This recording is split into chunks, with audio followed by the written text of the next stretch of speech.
தற்போது நம்மோடு தொலைபேசி வாயிலாக அதிமுக முன்னாள் அமைச்சர் ஜெயக்குமார் இணைப்பில் இருந்திருக்கிறார். வணக்கம் சார். ஈரோடு கிழக்கு சட்டமன்ற தொகுதி உறுப்பினர் EVK இளங்கோவன் காலமாயிருக்கிறார். உங்களுடைய இரங்கலை நீங்க பதிவு பண்ணலாம் சார். வணக்கம். அது EVK இளங்கோவனுடைய மறைவு என்பது உண்மையிலே ஒரு மிகுந்த ஒரு வருத்தத்துக்குரிய ஒரு வேதனைக்குரிய ஒரு விஷயமாகத்தான் நிச்சயமாக பார்க்க முடியும்.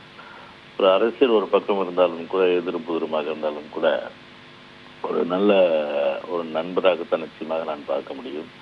அது மட்டுமல்ல, ஒரு நகைச்சுவை உணர்வோடு அவர்கிட்ட பேசும்போது பார்த்தா ஒரு நகைச்சுவை உணர்வு எப்போதுமே வெளிப்படும். அது இனியும் புரட்சி தலைவர் அம்மா அவர்கள் காலத்தில் அப்போ ஒரு காங்கிரஸ் கட்சியினுடைய தலைவராக இருக்கும்போது பொதுவாகவே பார்த்தீங்கன்னா அவருடைய அந்த பேச்சுக்கள்லாம் பார்த்தா நான் ரசிச்சிருக்கேன். நகைச்சுவையோடு இருக்கும். நான் அந்த நகைச்சுவையோடு அவர்கிட்ட பேசுவேன்.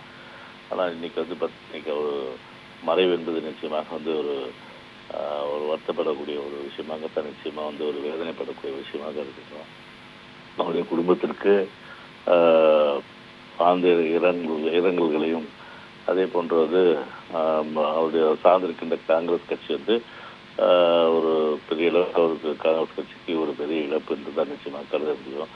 எனவே காங்கிரஸ் கட்சிக்கு இழப்பு மட்டுமில்லாமல் அந்த தொண்டர்கள் கூட சரி, EVK இளங்கோவனை நேசிக்கக்கூடியவர்கள், அவர்களுக்கும் ஒரு பெரிய இழப்பாகத்தான் நிச்சயமாக கருத முடியும் என்று இந்த நேரத்தில் நான் தெரிவித்துக் கொள்கின்றேன். இணைப்பில் உங்களுடைய நினைவலைகளை பகிர்ந்தமைக்கு நன்றி சார்.